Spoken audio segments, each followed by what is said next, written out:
Queridos amigos espirituais, obrigado pela presença de todos os espíritos que mantêm a aula, todos os nossos mentores, nossos amigos e todos aqueles que participam e incentivam e dão esse pulso de energia para que nós todos possamos aprender um pouco mais e também entender um pouco mais sobre a espiritualidade e que todos nós possamos entender que o único caminho, um dos únicos caminhos que nós temos é o conhecimento, né, para nossa ascensão espiritual, para nossa libertação, né, da onde nós estamos muitas vezes. Então, o conhecimento é o que nos liberta. Muito obrigado mais uma vez por essa aula. Pai nosso que estais no céu, santificado seja o vosso nome. Venha a nós o vosso reino. Seja feita a vossa vontade, assim na terra como no céu. O pão nosso de cada dia dai-nos hoje. Perdoai as nossas ofensas, assim como nós perdoamos a quem nos tem ofendido. E não nos deixeis cair em tentação, mas livrai-nos de todo mal, que assim seja. Vamos lá então, pessoal, seguindo nos estudos do livro Entre a Terra e o Céu. Hoje vamos para o capítulo 4, página 21, para quem está acompanhando no arquivo em PDF. Senda de provas. Zulmira ausentara-se do corpo, mas não desfrutava a paz que se lhe estampara na máscara física. Enlaçada por Odila, a cujo olhar dominador se inclinava, submissa, não nos identificou a presença. Com evidentes sinais de terror, ouvia as objurgatórias da rival que a acusava, exclamando: Que fizeste de meu filhinho? Assassina, assassina! Pagarás muito caro a intromissão no lar, que é somente meu. Destroçarei tua vida, não me furtarás o afeto de Amaro. Armarei o coração de Evelina contra ti. Não, não, respondia a vítima. Não matei. Não fui eu quem matou. Hipócrita, acompanhei os teus pensamentos, teus desejos, teus votos.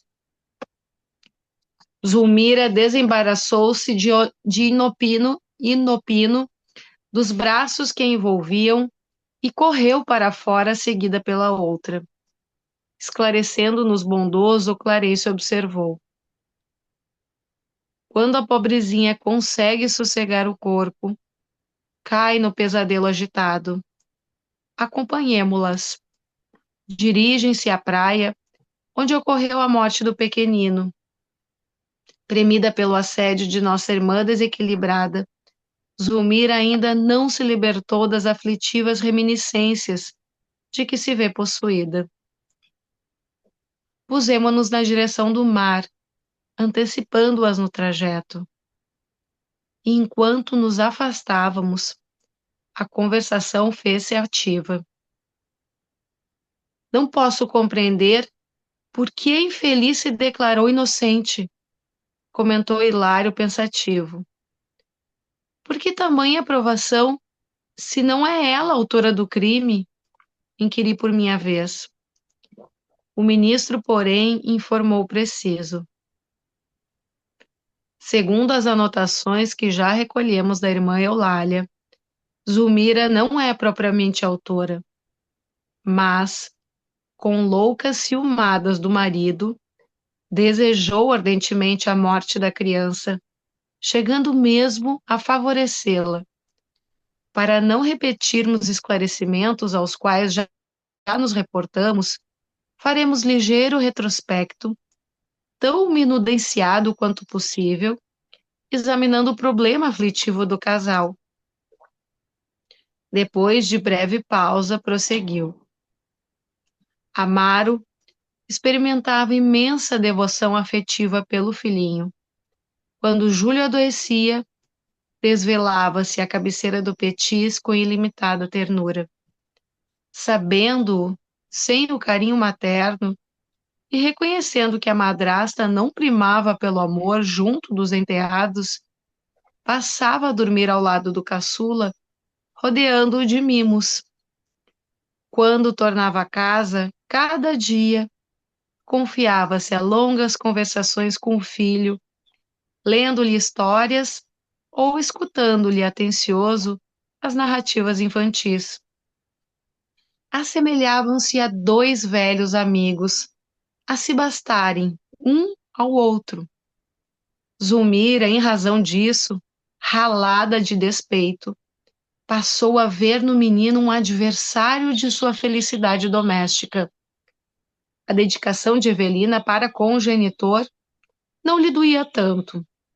A filha mais velha era mais doce e mais reservada. Comedida em suas manifestações, sabia dividir gentilezas sem olvidar a segunda mãe em seu culto de amizade. A madrasta nada sentia contra ela, mas o pequeno excitava. Júlio, no extremado apego ao genitor, costumava exagerar-se em traquinadas e caprichos que Amaro desculpava sempre, com benevolente sorriso. Zulmira, pouco a pouco, permitiu que o ódio lhe ocupasse o coração e deixou que o ciúme a enceguecesse a ponto de suspirar pelo desaparecimento do alegre rapazinho. Despreocupava-se intencionalmente pela assistência que lhe devia e abandonava-o às extravagâncias características de sua idade, alimentando o secreto anseio de presenciar-lhe o fim.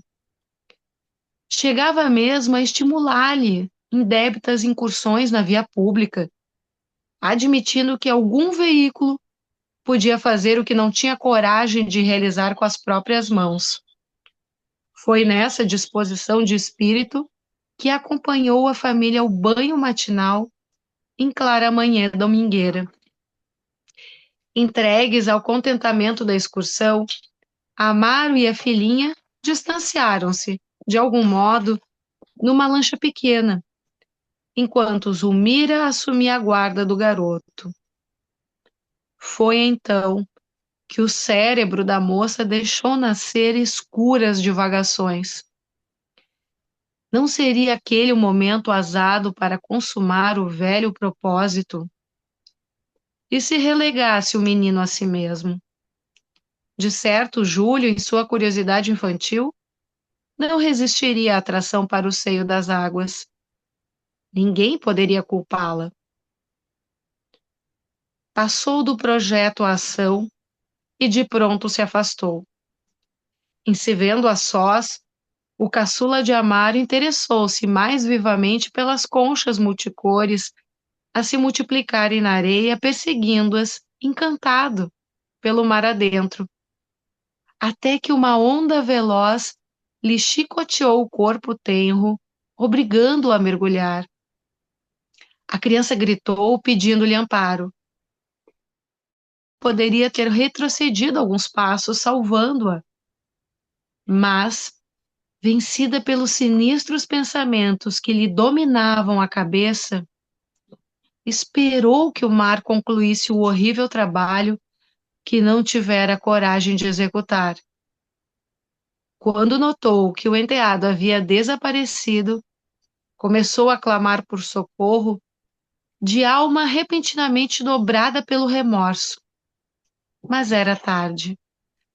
Amaro acorreu precípite e, com o auxílio de companheiros, retirou para fora o corpinho inerte. Torturado, chorou amargosamente a perda do filhinho, recriminando a mulher. Foi então que Zulmira, dominada pelo arrependimento e atormentada pela noção de culpa, desceu em espírito ao padrão vibratório de Odila, que a seguia em silêncio revoltada. Enquanto se mantinha com a paz de consciência, defendia-se naturalmente contra a perseguição invisível, como se morasse num castelo fortificado. Mas, condenando a si mesma, resvalou em deplorável perturbação à maneira de alguém que desertasse de uma casa iluminada, embrenhando-se numa floresta de sombra. O ministro fez leve pausa de repouso e prosseguiu. A pobre senhora, desde esse dia, perdeu a aventura doméstica e a tranquilidade própria. Ela e o marido respiram agora sob o mesmo teto, qual se fossem estranhos entre si. Mas, à frente da lei, Zulmira é culpada? Perguntei com interesse. O sábio mentor sorriu significativamente e considerou. Não, no sentido real da lei, Zulmira não é culpada. Entretanto, deitando-nos um olhar mais expressivo que de costume, continuou. Todavia, quem de nós não é responsável pelas ideias que arroja de si mesmo? Nossas intenções são atenuantes ou agravantes das faltas que cometemos. Nossos desejos são forças mentais coagulantes, materializando-nos as ações que, no fundo, constituem o verdadeiro campo em que a nossa vida se movimenta. Os frutos falam pelas árvores que os produzem. Nossas obras na esfera viva de nossa consciência são a expressão gritante de nós mesmos. A forma de nosso pensamento dá feição ao nosso destino. Hilário e eu ouvíamos enlevados, sem pestanejar. Clarencio, no entanto, guardando a intuição clara do serviço imediato a fazer, para não delongar-se em digressões filosóficas, retomou o fio central do assunto, esclarecendo. Júlio trazia consigo a morte prematura no quadro de provações. Era um suicida reencarnado. A segunda esposa de Amaro, porém, sofre o resultado das infelizes deliberações que albergou no espírito.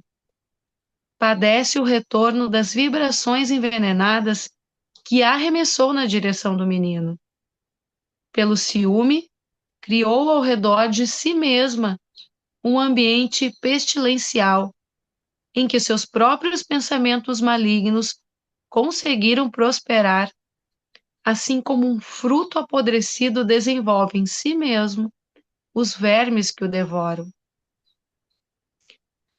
Supondo-se responsável pela morte da criança, de vez que a asilou o delituoso plano a que nos referimos, Zulmira abandonou-se ao mal que trazia consigo, imantando-se ainda ao mal de que a adversária é portadora, e tornou-se, por isso, enferma e dementada. E o pequeno em toda a história? Inquiria admirado. Júlio foi conduzido à região que lhe é própria. Mas Odila não poderia vê-lo, certificando-se de toda a verdade? Infelizmente, explicou o venerando instrutor, a infortunada criatura tem o centro genésico plenamente descontrolado, e isso lhe impede a visão mais ampla. Não consegue querer senão o marido, em vista do apego enlouquecedor aos vínculos do sexo, que a paixão nada faz, senão desvirtuar. Odila possui admiráveis qualidades morais que jazem por enquanto eclipsadas. Desencarnou em largo vigor de seu idealismo feminino, sem uma fé religiosa capaz de reeducar-lhe os impulsos, justificando-se desse modo a superexcitação em que se encontra. Semelhante estado, contudo, é transitório, e esperamos se submeta de boa vontade ao tratamento de reajuste que lhe será dispensado em breve. Melhorada a situação dela, creio que o problema terá imediata e construtiva solução. Ia perguntar algo de novo, mas atingíramos a praia e Clarencio determinou nos puséssemos a observar. Final do capítulo 4. Bom, essa obra, né, qual é mais esse capítulo, cada capítulo ele vai dando sequência ao anterior. Então, um capítulo encadeado ao outro, por isso que era importante ter os personagens. Essa obra como um todo, ela tem o propósito de mostrar na prática, né, em situações concretas, a lei de causa e efeito, ação e reação, né? Ação e reação pelos nossos atos, pelos nossos desejos, pensamentos. Tudo isso, né, que quando se afasta do perfeito, se afasta da energia divina, da perfeição, da bondade, cria elos obsessivos. É exatamente o que está nessa obra. Qual é o grande remédio para aliviar todas essas a imperfeição nessa prática que gera a obsessão? A oração, a prece, que a gente viu nos primeiros dois capítulos. Então, aí, essa questão envolvendo a Odila, a Zulmira, nesse conjunto aí, o Amaro, o rapaz, o Júlio, envolve, na realidade, uma situação em que a autoobsessão está presente. Qual é a autoobsessão? A autoobsessão da própria Zulmira. A Zulmira pegou de uma forma indireta vários componentes que geraram essa energia densa, né, compacta, deletéria, em torno dela mesma, que facilitou, vamos dizer assim, facilitou que a Odila, ou seja, a ex-esposa do Amaro, né, que desencarnou, antes de acontecer, dá para ver pelo texto, né, que antes de acontecer o fato esse do Júlio, que ela, pela negligência, deixou e por um desejo inconsciente de que ele morresse, desaparecesse, saísse do caminho da vida dela, não foi nunca uma coisa objetiva, ela não tramou, ela não quis, vou envenenar, vou afogar, mas desejou que não tivesse na vida dela, para não ser um impedimento como era da relação afetiva, né, que ela tinha com o Amaro, que era viúvo da Odila. Mas antes do episódio do Júlio, a Odila já estava em perseguição contra a rival dela, até é colocado esse termo, rival no texto, né? A rival que tomou o lugar do marido. E isso acontece muitas vezes, muitas vezes, de pessoas que perdem o marido, mulher, e que do outro lado ficam presentes até no próprio lar, na própria residência, onde desencarnou, onde vivenciava, ou seja, pode ser até um outro local, vai ser atraído pelo próprio espírito que permaneceu encarnado. E durante a noite continuam a ter essa relação. Isso tem relatos, nem de pessoas que foram, né, que conquistaram um novo casamento ou que procuraram uma nova companhia, um novo afeto, mesmo as pessoas solitárias que relatam, muitos casos, quando o viúvo ou a viúva recebe em sonho a presença do marido ou da ex-esposa.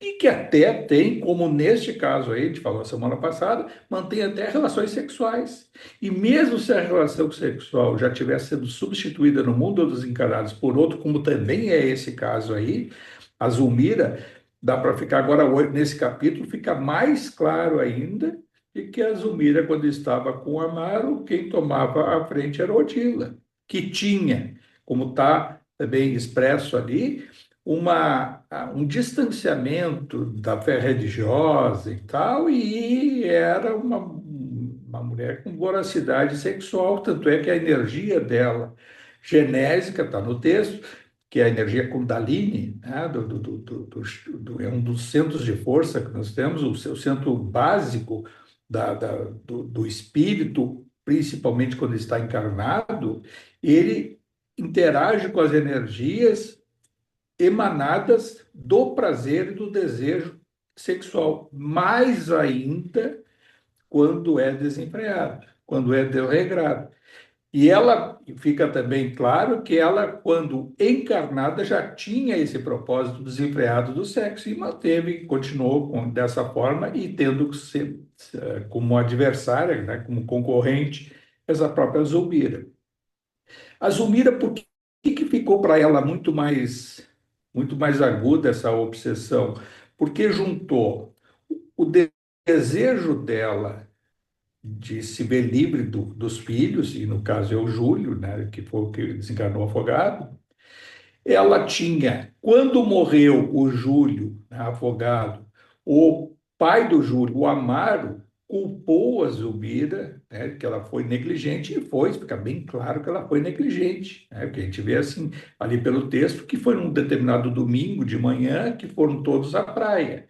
Na praia, provavelmente já estava ali, né, um Amaro, conversa com um, com o outro, e aí essa Zulmira vendo a criança, a outra, a Evelina, tinha já 16 anos, 15 anos, e esse rapazinho tinha 8 anos e estava brincando na areia e se maravilhando com as ondas que batiam na areia, bem na beira, um pouco, e ele via aqueles caracols, as conchas ali, né, os mariscos e outros, e ele ficava maravilhado, e aí teve um impulso de acompanhar a onda para ver como é que se dava, e aí provavelmente foi mais um pouco. A Zulmira percebeu, aí fica claro que ela percebeu isso, e se virou inconscientemente e viu que o rapaz gritou se afogando, e ela nada fez. Aí aquilo ali muito que provável, aquilo que martelou muito mais do que aquele desejo inconsciente, aquela falta da mão para salvar. Ela sabia que poderia, isso é objetivo, ela poderia ter salvado, e ela fez que não ouviu, fez que não era com ela. Quando se virou, aí já estava o rapaz lá, borbulhando lá, já foi levado pela onda, e aí ela viu, depois do grito que viu que ele não teve mais som nenhum, nem nada, e aí gritou pelo Amaro, aí todo mundo, aí vai lá o Amaro, o pai da criança, quando tira o guri já estava morto, né? Por tudo claro, uma questão de pouquíssimos minutos, né? Para não dizer até segundos, quem sabe, 1, 2, 3 minutos, que é o que aconteceu tudo. Isso sim conectou com o quê? Aí o julgamento posterior do Amaro em relação à esposa, né, à nova esposa, tinha uma vingança oculta da Odila com quem já tomou conta da sua própria cama, no seu próprio marido, né? Então, ela já tinha um processo obsessivo e se agravou mais ainda. Mas vejo ali que a Odila chama de assassina e várias vezes disso, daquilo, em nenhum momento, né, do texto, a Odila pede para no mundo espiritual visitar o filho, o Júlio. Não, ela ficou cegamente numa trama obsessiva contra a Sumira. Não foi, onde é que está meu filho, meu filhinho, quer ver? Isso até foi uma pergunta que o André Luiz fez para o Clarencio, por que ela não consegue nos ver, não consegue ver o Júlio e nem perguntar pelo Júlio, onde é que ele está, Aí ele diz que a questão do descontrole do centro genésico dela, que é essa questão sexual, o sexo desenfreado quando ela era encarnado e um segmento no mundo espiritual, mantendo esse desregramento desenfreado, essa disfunção fluídica, né, desse centro de força, que é a energia Kundalini, e aí isso deixa cega espiritualmente, agravado ainda porque ela não tinha nenhuma fé religiosa, não acreditava em mundo espiritual, mal percebia que tinha desencarnado, porque ela estava se achando encarnada também.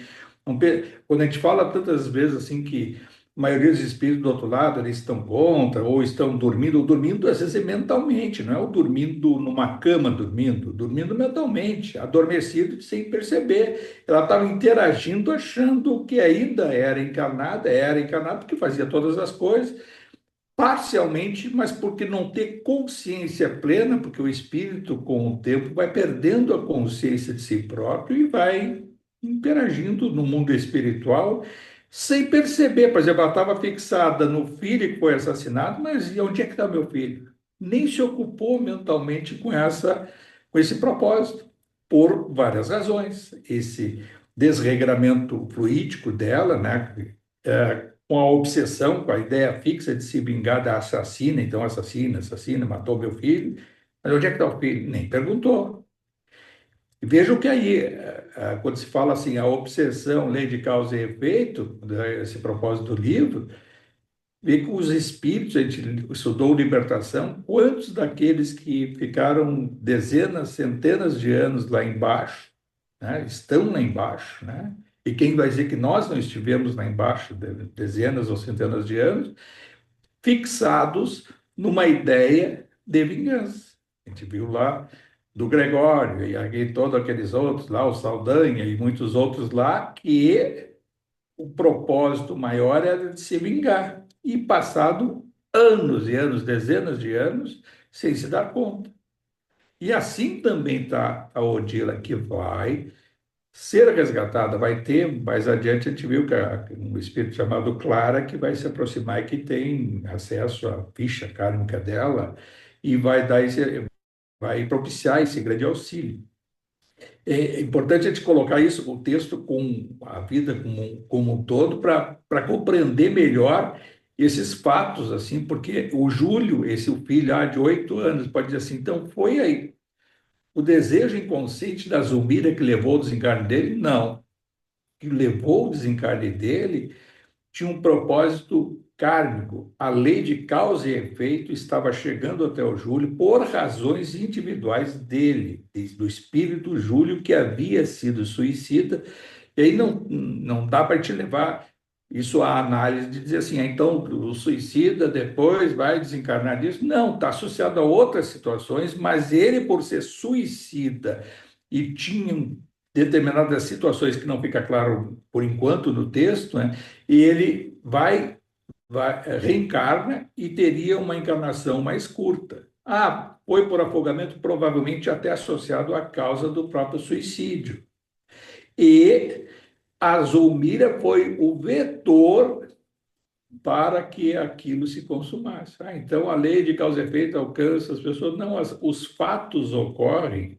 Por exemplo, aí tem alguém que dá ficha kármica, vai lá, desencarna por um erro profissional, um erro médico. Está lá numa cirurgia, o médico erra, ou uma equipe, né, de enfermagem multidisciplinar erra no procedimento, na medicação, ou às vezes vai lá, a cirurgia é delicada, corta um vaso que não era para cortar, né, ou alguma coisa, ou gera por um erro, gera uma infecção que depois vai, né, e desencarna esse paciente.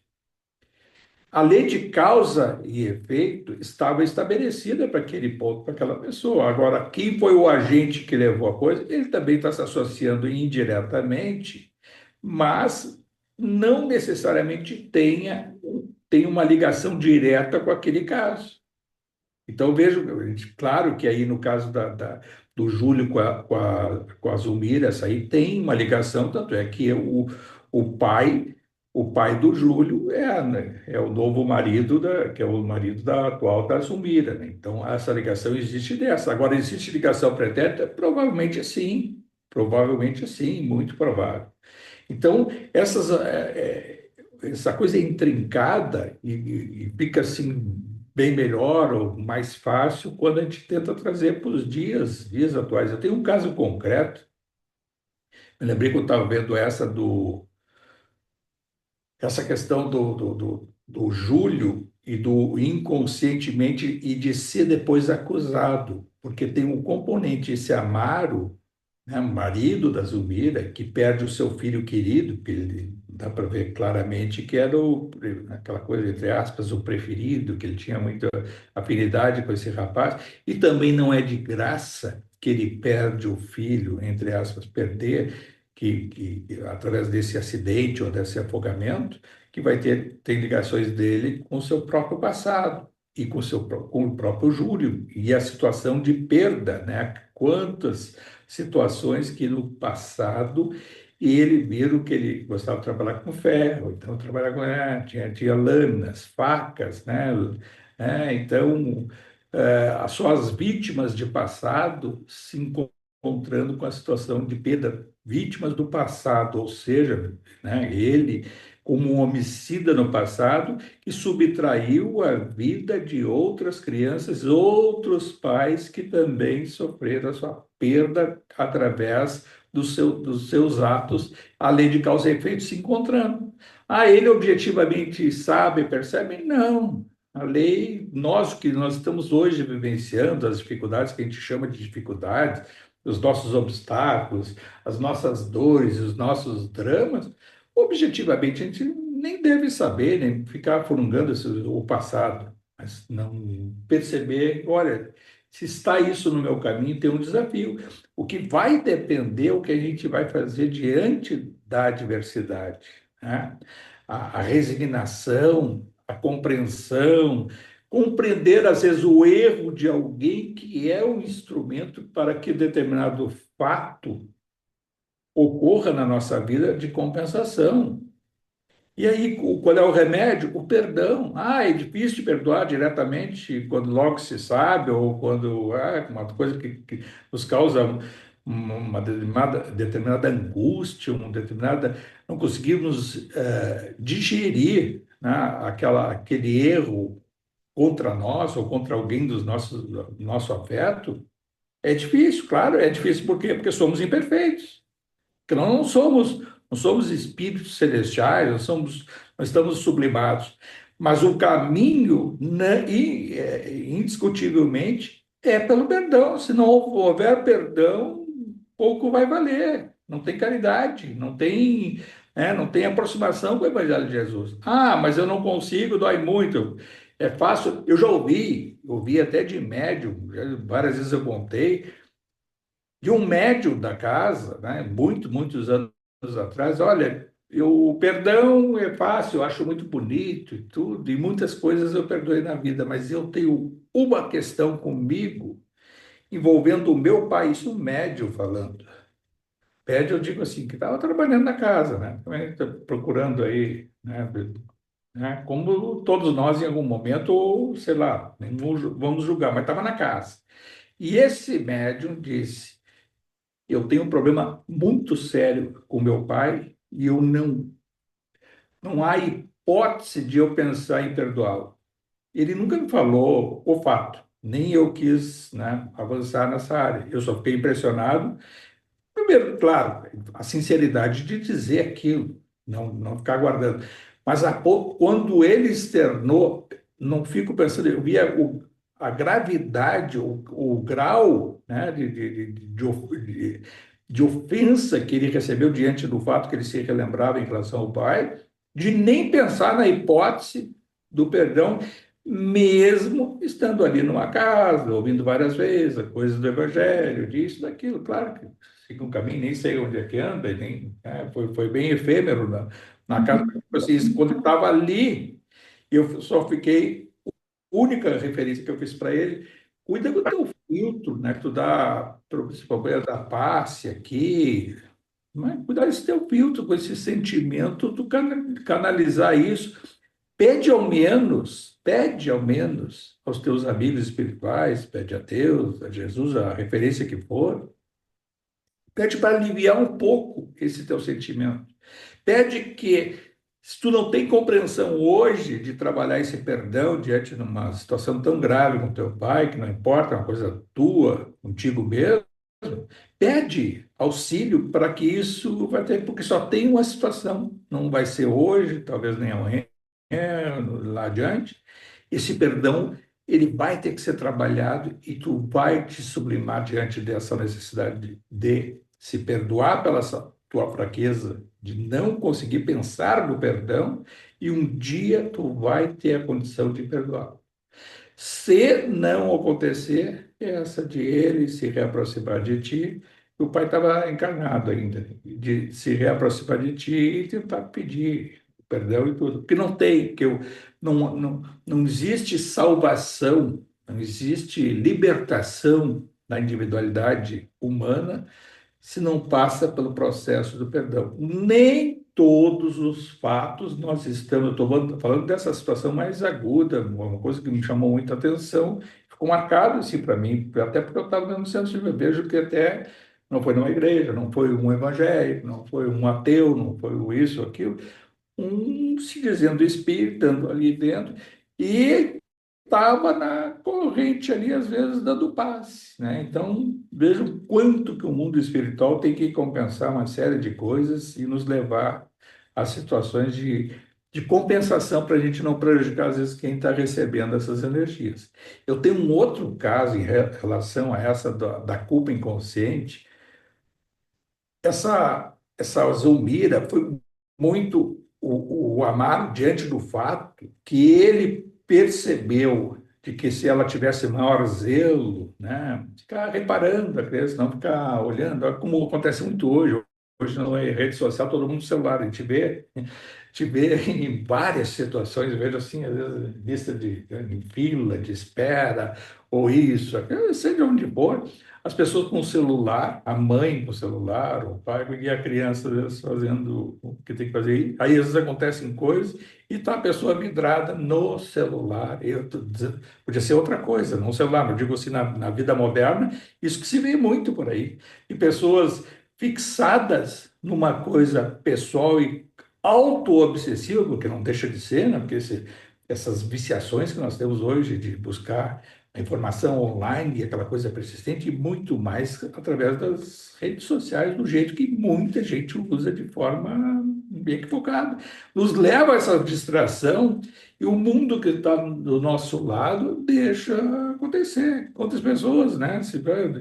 Às vezes, do detalhe mais, aquele que vai se distrair lá com o celular, ou a mulher que está fazendo a comida vai deixar queimar a comida, o outro vai deixar não sei o que passou, ai, não vi, ah, pois é, me distraí, não se distraiu, levou o pensamento, a canalização, né, da atenção num sentido em que pode e muito, muito possivelmente espíritos se aproveitarem dessa distração para determinadas ocorrências.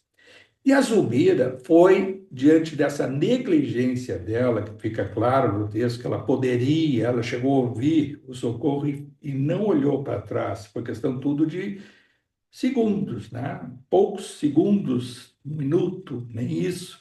E ela foi, pelo marido, né, o Amaro, culpava ela diversas vezes, e isso, e aí a dor dele, do sentimento e tal, culpava. Ele não sabia que ele tinha sido o Júlio, ele não sabia também do seu próprio passado, tudo no campo inconsciente, da sombra, do inconsciente que nós carregamos, todos nós carregamos de passado. O presente da Zulmira, ele se agrava por essas acusações do Amaro, a Odila, que já estava no encalço dela quando ela se aproxima, ela não foi uma amante, não fica nada, não tem nem longe disso, amante do Amaro quando a Odila ainda era encarnada. Ela era encarnada, desencarnou e ele, com dois filhos, se aproximou dessa Zulmira, apareceu na frente dele, o Amaro com 35 anos e ela com 25. Se subentende que a Odila tem por volta dos seus 30 anos, né? E aí, o que acontece com a Zulmira? Associa essa perseguição da Odila, se associa à acusação do Amaro e um sentimento que ela carregava de culpa, aquela culpa que eu coloquei quando ela ouve a voz do socorro e ela, por instantes, né, não importa o tempo, curtíssimo tempo, faz que não ouviu, não olhou para trás e não agiu. Aquilo ali que martela associado à acusação de culpa. Quando a Odila, também sem ter consciência plena, chama diversas vezes ela de assassina, assassina, e está obsessivamente, né, já dominando o próprio cérebro, a força pensante dela, que a gente viu na semana passada, que ela agindo, aí vai dizer assim, está desencarnada, não tem, ela agia na medula dela e na medula emitia a sua vontade, né, de persecutória contra a Zulmira. E quando eu falei para vocês que eu tenho um caso concreto que eu conheço, a pessoa ainda tá encarnada, uma mãe, tá, pega o carro com três filhos, né, dois, um pré-adolescente, um aí de 10 anos e o outro de 5 6 anos. Foi fazer uma viagem curta, né, que ia, e o marido não podia porque estava trabalhando, e disse, eu vou para a praia, foi na Freeway isso aí. E houve um acidente. O filho mais novo dela morreu, desencarnou. Um na frente, dois atrás, e foi até um momento que estavam ali meio que brincando, brigando, e ela se virando para trás. Uma das vezes que ela mandou parar, pare com isso e tudo e tal. Não, naquela época, isso faz muitos anos, não estava com cinto de segurança, tá?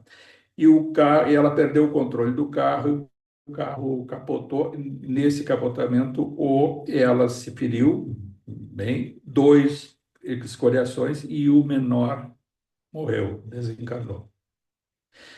O pai, claro, houve velório, consternação e tudo. E a mãe nem assistiu o velório porque estava abaixada, porque ela bateu, né, com o cérebro e tudo e tal. E ela voltou e ele voltou para casa e tudo, e o marido, mais ou menos dessa forma, acusação. Eu não devia ter ido. Eu disse, começou com a coisa, não era para ter ido, por que que fosse para a praia? Só porque coisa, foi bem contrariado, que ele ia trabalhar, não ia poder ir, sei lá se era um sexta ou sábado, era uma coisa assim. E aí, essa mãe ficou tão transtornada que ela perdeu o filho também, se sentiu tão culpada que ela passou a ter transtornos psiquiátricos e começou a ser medicada profundamente, né? E aí até volta e meia tinha até algumas internações clínicas psiquiátricas que ela fazia. Passou aí uns 2, 3 meses, ela cometeu o suicídio, se enforcou no hospital, no banheiro do hospital. Não, pegou os lençóis, fez lá aquela coisa que eu tive tantos casos, né? Assim, não tem corda em unidade psiquiátrica, tudo, mas tem lençol. E se enforcou, morreu, desencarnou. Bom, eu tenho passados alguns anos depois, este pai, ele tinha sonhos com essa criança. Não é, ele é católico. Católico é aquele de vou à igreja e buscar apoio com o padre. Então, você considera muito com o padre e tal. E ele enxerga no quarto dele essa criança. E ele não acredita em espiritismo, nada, espírito, e ele percebe o cobertor dele sendo puxado. E ele, que é isso? Ele olhou e era a criança na cabeceira embaixo, assim, no pé da cama. E ele, que é isso? E ele se assusta. Tá? Passou alguns meses, a nova mulher dele, situação parecida com essa, mas um pouco diferente, claro, foi a primeira mulher que houve o fato. A nova mulher engravidou. Ela é bem mais nova que ele. Ele contou e contava essa coisa impressionante. Os espíritas que assistiram isso, e eu que fiquei sabendo, não tem nem dúvida que reencarnou aquela criança, muito provável, né? Mas o fato é esse, é aquela coisa assim, está estudando esse fato assim, a negligência e a acusação. Quantas coisas acontecem às vezes em torno da nossa vida, né? De coisas, fatos, e que a gente vai querer encontrar um culpado. Para incutir, quando a gente tenta isso, mal sabemos, não que aquilo que a gente está incutindo na pessoa que está sendo acusada, aquilo vai ocorrer, mas às vezes nós estamos fortalecendo. Isso a gente tem que cuidar e cuidamos, né? No dia a dia na educação, às vezes quando vai repreender um filho, uma filha, vai, mesmo, né, marido, mulher, de querer compreender, de chamar a atenção de uma forma mais aguda, mal nós estamos, às vezes, né, despertando ali uma sombra de passado, e estamos, às vezes, deixando uma cicatriz naquela crítica, né, aguda, e que aquilo ali desencadeia, é um gatilho para que outras situações possam se aflorar. E mais é uma forma de a gente, assim, quanto que se a gente pensar antes nisso, ou até quando dá tempo, quando foi muito agudo, de tentar remediar aquela situação, né? Se perdoar pelo fato e tentar pedir perdão, ou compensar muitas vezes com outras atitudes. E aí, vários elogios para compensar aquela crítica aguda. Isso, felizmente, até quando estava lendo isso, me lembrei desse caso, o caso que aconteceu há tantos anos, tanto é que esse rapaz que nasceu já está com 30 anos, faz muitos anos. Mas me chamou muito a atenção, muito atenção. Quando eu lia essa parte da Zulmira, me lembrei daquele caso concreto, um caso que eu vi e vivenciei. Agora, se a gente estuda, lê essas coisas e não pensa nas coisas, o que está do nosso lado? Trazer, não ficar aquela coisa só do romancezinho ali, que história bonita, ai, que livro maravilhoso. Tá, claro que é maravilhoso, histórias excelentes, bonitas, bonitas embora patéticas, assim, nos tocam, né? Mas para trazer para nós e fazer esse comparativo. E aí também buscar essa coisa que fica incutida inconscientemente numa culpa, né, que aguda contra alguém, com origem numa crítica nossa, muitas vezes injusta, que mal nós sabemos que não temos nem autoridade para emitir uma determinada crítica. Da mesma forma, quando a gente já falou semana passada, que inconscientemente a Zulmira queria se ver livre da convivência dos filhos, tanto desse Júlio como da Evelina, os dois filhos do Amaro, e esse inconsciente, ele não é capaz de provocar na plenitude aquela, a não sei que ela haja, né? Vai lá, tenta, vai tentar, ah, vai assassinar, vai isso aí. Mesmo assim, muitas vezes está ligado à lei de causa e efeito, né?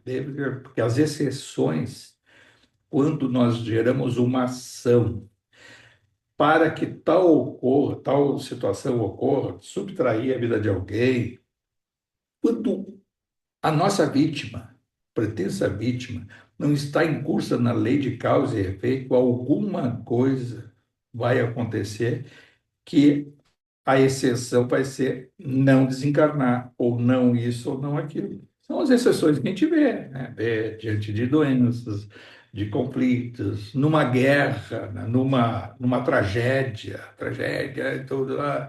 Mesmo lá um avião, né? Se viu há pouco aí, cai lá um avião, um sobrevivente só. Ah, mas não tinha lei de causa e efeito, não era para desencadear daquela forma, daquele jeito, e tem, às vezes, um propósito, um despertar, quando passam por um determinada. E nós todos passamos, se a gente parar para pensar, quantas vezes a gente quase morreu? Vamos usar a palavra morreu. Quantas vezes quase nós passamos por uma tragédia que nos levaria provavelmente ao desencarne, à morte, e não aconteceu. Muitos, todos nós, se a gente parar para pensar, claro que aquele que não pode pensar, talvez não se lembre, mas cavoca para trás, olha, pá, tal coisa, pá.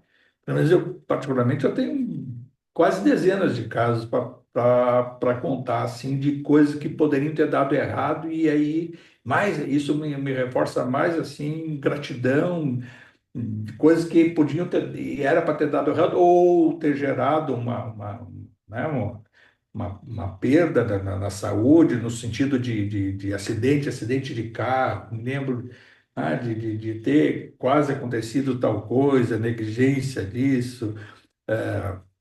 Quando era bem jovem, aí bebe, pega a direção, ou pegar uma carona com um amigo e estava embriagado, e aí pega na estrada, estragou o carro na estrada, felizmente estragou, porque ele estava quase dormindo e aconteceu o acidente, ia nos pegar e tal.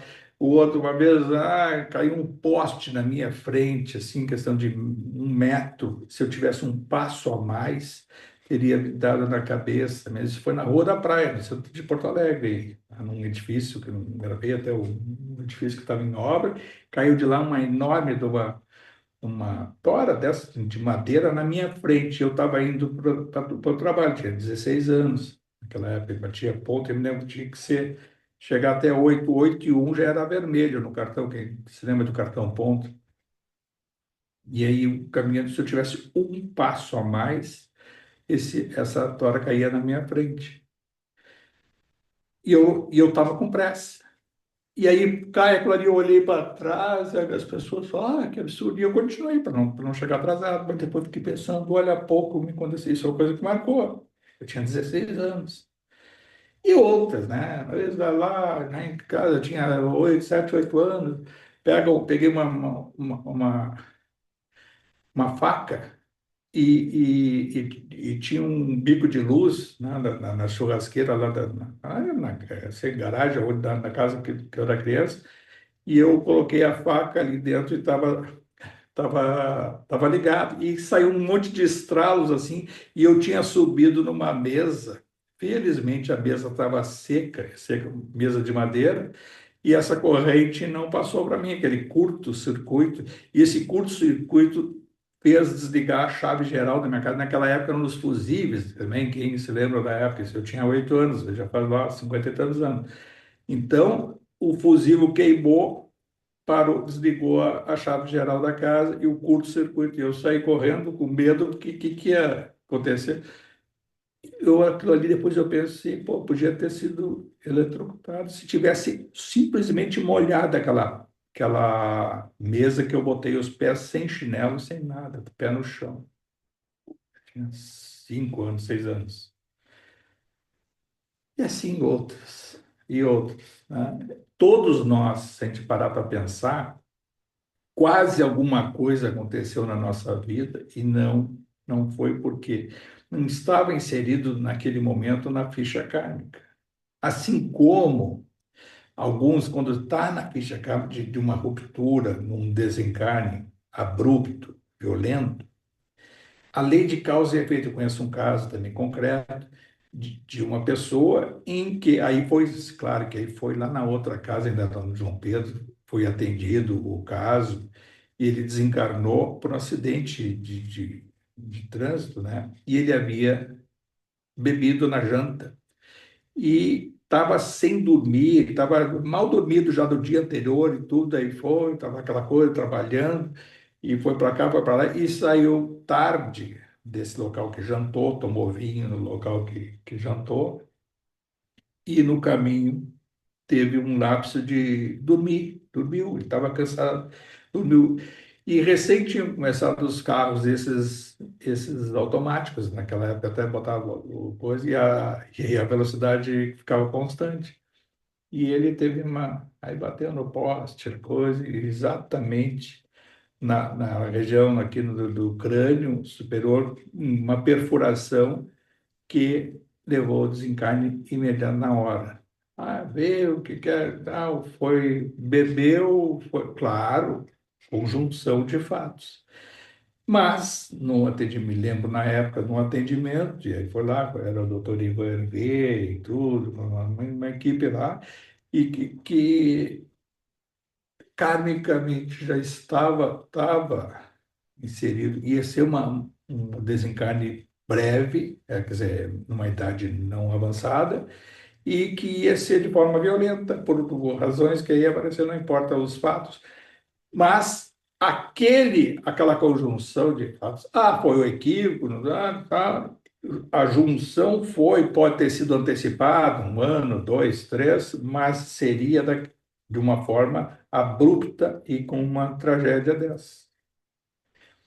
Isso, para nós, também está inserido em razões que vão levar o nosso desencarne, que a gente pode antecipar, né?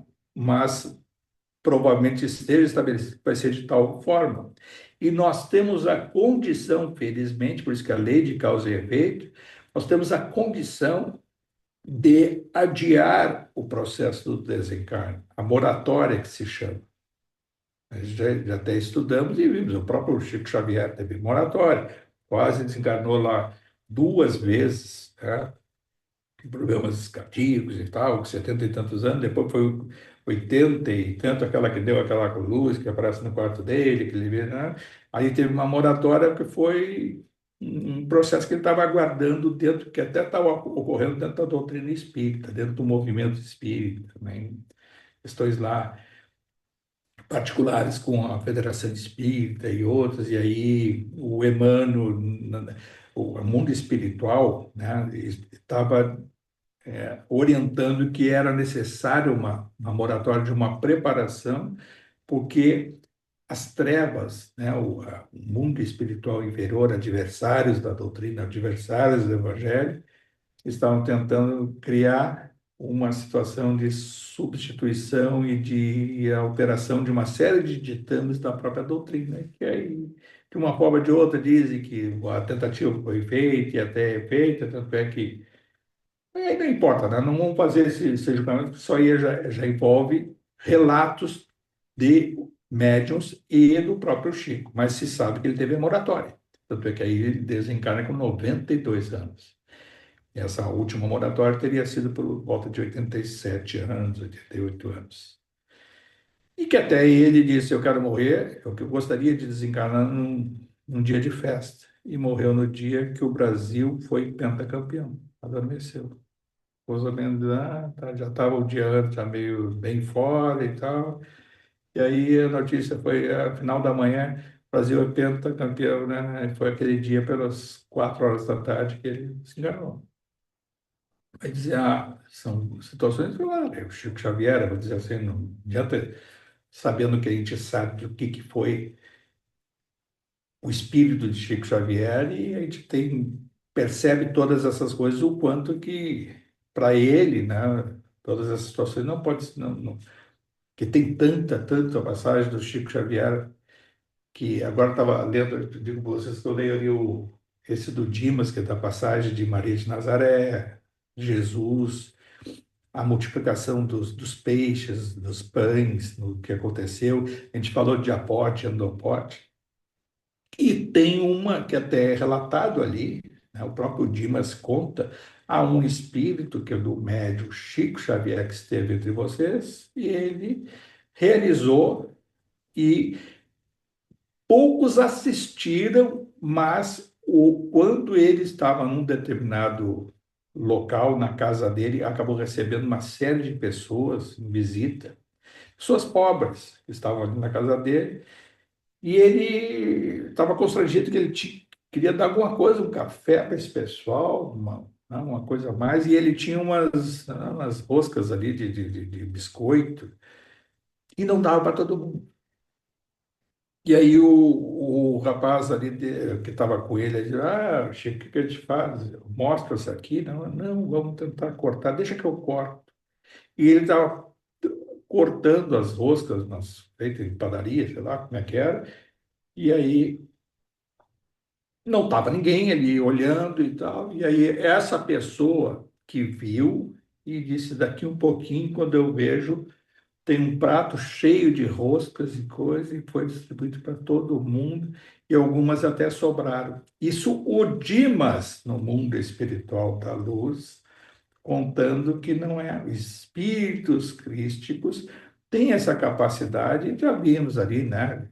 A questão lá do Odilon, do endoporte, aporte, deslocamento de objetos, de condensação de energias, multiplicando determinadas matérias e a partir de um molde de matéria. Jesus, quando disse que multiplicou os pães, disse não, né? Foi várias vezes ele multiplicou os pães e os peixes. Quantos peixes tem aí? Temos só 4, 5. Quantos pães? Não dá para. Mais ou menos isso também. Coloca numa cesta, aquela coisa. A multiplicação se dá por um fenômeno que nós não conhecemos, que é próprio da espiritualidade superior, e é assim que se deu o fenômeno do aporte. Os peixes saíram do mar, eles não foram ali multiplicados. os pães, provavelmente em algum local ou alguma coisa intuitiva estava sendo multiplicado os pães. O fenômeno principal que ocorre é o do aporte, do deslocamento. A energia existe. E a multiplicação, e aí sendo Jesus por Jesus, tá? Estou dando esse exemplo porque quando o Dimas conta ali, ele não conta só o Chico Xavier, ele já está se referindo a um que ele conheceu, um jovem de 16 anos, que era o João Evangelista. João Evangelista, que tinha sido tudo que se sabe que foi, Platão, tudo, foi Kardec, a druida lá nas Galhas, foi Francisco de Assis, foi Kardec e foi Chico Xavier. Claro que teve outras encarnações nesse meio tempo, aquelas que também se registram, não importa agora. Mas ele foi o mesmo espírito.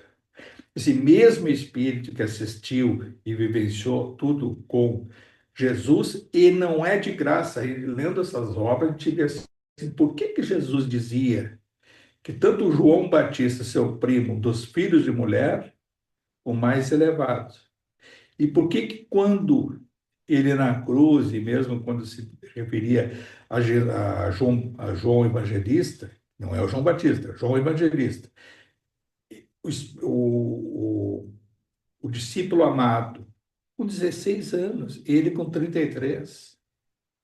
E ele coloca a Maria de Nazaré, que havia vivenciado tudo aquilo ali, que leva, né, a própria missão dela, quer dizer, a jornada dela, agregando ali Maria de Magdala e o João Evangelista. Mais adiante se agrega um médico chamado Lucas, que vai dar origem ao Evangelho de Lucas. Lucas não conviveu com Jesus, conheceu Jesus através de Paulo de Tarso, mas por terceiro. Paulo conheceu Jesus na estrada de Damasco em espírito, em luz. E Paulo preparou Lucas, né? O Pedro preparou Marcos. O Pedro era um analfabeto. Quem alfabetizou o Pedro foi a Maria de Magdala. Devemos a Maria, que ela ensinou muito o Pedro. E o Pedro ditava os acontecimentos que ele vivenciou para um outro menino chamado Marcos. E aí surge ali o Evangelho de Marcos. E também no mundo espiritual, você vê, está na obra, dá para perceber. Por que que os evangelhos foram escritos bem depois? Por que que o próprio João Evangelista, que tinha 16 anos quando viu tudo aquilo que estava acontecendo com Jesus, algumas coisas que foi a única testemunha do diálogo de Jesus com Nicodemos, Nicodemos, Rabino Nicodemos, que conversou com Jesus e foi dele aquela frase: mas como posso ter que nascer e morrer várias vezes? Como é que eu posso voltar ao útero da minha mãe se eu já sou um homem velho? E aí Jesus dá a explicação para ele, e o João, com 16 anos, foi o que assistiu esse diálogo. Por quê? Porque o João preparou a visita do Nicodemos recebendo Jesus, que foi às escondidas. Porque naquela época Jesus já estava sendo procurado, e o Nicodemos, se fosse denunciado por receber Jesus, seria expulso do Sinédrio. Então, esse encontro que foi, né, que ocorreu durante a noite em determinado local, foi designado que João preparasse e desse a guarida para Jesus e para o Nicodemos. E o João, como ser humano, jovem, né, 16 anos, um adolescente, pós-adolescente, ele teve muito sono, ele estava muito cansado. Muitas das coisas que ele estava ouvindo, algumas até ele anotou.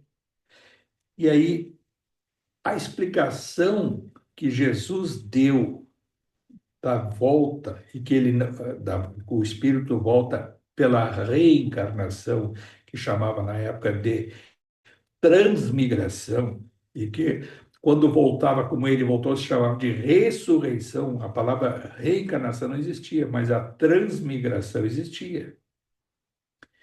João adormeceu, estava tão cansado que não conseguiu gravar tudo que Jesus disse para o Nicodemos. Mas o que o Nicodemos ouviu de Jesus, ele ficou tão impressionado que aquilo ali mudou para sempre o espírito de Nicodemos. Tem uma obra chamada Nicodemos aí, né, do irmão do José. Vale a pena ler. Obra grande também, mas um documento histórico. Então Jesus passa a mensagem para o Nicodemos, o João, o único que assistiu, e ele lá adiante, quando vai elaborar o seu evangelho, que foi o último nos evangelhos, o evangelho de João, ele fala do retorno, coisas que não têm a explicação e que na hora certa Jesus diz que enviaria um consolador e o consolador haveria de explicar todas essas coisas e que ficará conosco para sempre. E aí se percebe nitidamente quem é aí depois lá adiante, né? É o Kardec, Chico Xavier, quem era o Consolador? Era a doutrina espírita. Vou enviar o Consolador, vou enviar alguém. Aí alguns até hoje dizem, não, Jesus vai enviar alguém. Não, é ele mesmo que volta, retorna. O Consolador é a mensagem da doutrina, a mensagem do Evangelho sob a ótica da espiritualidade. Muito interessante tudo isso, e a gente pensar sobre essas coisas. Por que está lá no Evangelho de João o Consolador, que haverá de vir, e quando chegar, vai ficar para todos sempre. O Consolador, ele mesmo, foi o agente para trazer na figura de Allan Kardec. E Hipólito de Nietzsche de Ribaio, né? que recebeu por recomendação do Espírito da Verdade, João Batista, primo de Jesus, ele recebe a recomendação de seguir um nome ao qual os dois já tiveram uma encarnação juntos, que foi nas Galhas, aquela preparação da vinda de Jesus nas Galhas, os druidas. João Batista também foi um druida. O Kardec, naquela época, era Kardec nas Galhas, e ele também já estava ali. E os outros apóstolos e muitos outros estavam também encarnados nas Galhas, na figura, em várias, na comunidade pelos altruísticos, entre os druidas, que é uma, entre aspas, uma seita, né? Uma congregação de pensamento elevado, de externar a grandeza da vida sob a ótica da espiritualidade. Imagina para aquela época, né? Os 50, 70, 100 anos antes de Cristo, ter já essa mentalidade, como também tiveram os próprios essênios, né? Que aí diz, Jesus teria tido lá convivência com eles, sim, né? Então, muitos dos iniciados do cristianismo tiveram passagens entre o povo dos essênios, né? Não é aquela questão de dizer assim, todos os que vão pregar o cristianismo então vieram do judaísmo, do faraizismo, aí faltaria lógica, né? Agora, claro que sementes que são colocadas em várias comunidades, sim, que depois vão se agregar, assim como muitos dos que estão hoje aqui encarnados também foram já preparados e tem um processo de despertar de consciência que vem de séculos, né? E esses séculos vem reparando, resgatando. Enquanto a gente para pensar lá, quando a gente falava daqueles 700 anos do Gregório, o Gregório aquele que, que lá no ano 1300, né? Aquela fase que ele foi papa, e lá o Gúbio, naquela época, teve encarnação, e aí se redirecionou, 700 anos depois, era o Gúbio que estava ali, realizando toda aquela tarefa de libertação do Gregório e muitos outros em nome do alto. E o Gregório havia parado no tempo, mas vai retomar, ficou 700 anos, adiou o processo dele em 700, nós também adiamos, muitas dezenas ou até centenas de anos, e desse processo todo que a gente tem que olhar é para frente, né? Olhar que o passado, provavelmente nosso passado é delituoso, nosso passado não é angelical, nosso passado é de delito e num processo, né, lento e gradual de tomada de consciência. Eu acho que é isso, pessoal. Se ninguém tem nada para dizer, acho que podemos encerrar. Esses capítulos são curtos, mas essas reflexões são muito necessárias para a gente melhor perceber todas essas coisas e compreender melhor as letras, né, que a gente lê para sair um pouquinho daquela coisa da a história bonita, ou do romance, ou a obra, que obra, vou entrar dentro da obra e tentar fazer essas comparações. Tá bom, então, nós vamos encerrar, então, elevando o nosso pensamento, como sempre, né? Todas essas oportunidades, a nossa gratidão ao mundo espiritual superior, agradecer a Jesus, a todos os seus mensageiros que nos intuem, aos nossos amigos espirituais, aos espíritos amigos que nos guardam, que nos regem nessa, em nome do alto, eles fazem o possível para a gente seguir uma direção, um caminho, né? Um caminho de ascensão espiritual, de menor, de menos, né, que tenha contabilidade positiva entre os erros e os acertos. A contabilidade positiva kármica, para que a gente possa chegar lá do outro lado, com menos dívidas, com menos pontos necessários de melhoria, com menos pontos necessários de reparação. Esse é o grande propósito da encarnação. A encarnação, ela existe, ela ocorre, é para evoluir. A oportunidade de a gente vivenciar em diversas dimensões espirituais. No caso, hoje, momentaneamente, estamos na crosta terrestre, essa dimensão terrestre é para evoluir. E essa evolução, por si só, nós temos que ter muita vontade de querer superar obstáculos, compreender obstáculos. E na nossa fraqueza, de pedir ajuda. Esse pedido de ajuda é sempre através da prece, e através dessa prece, da oração, ter a humildade de agradecer sempre ao alto.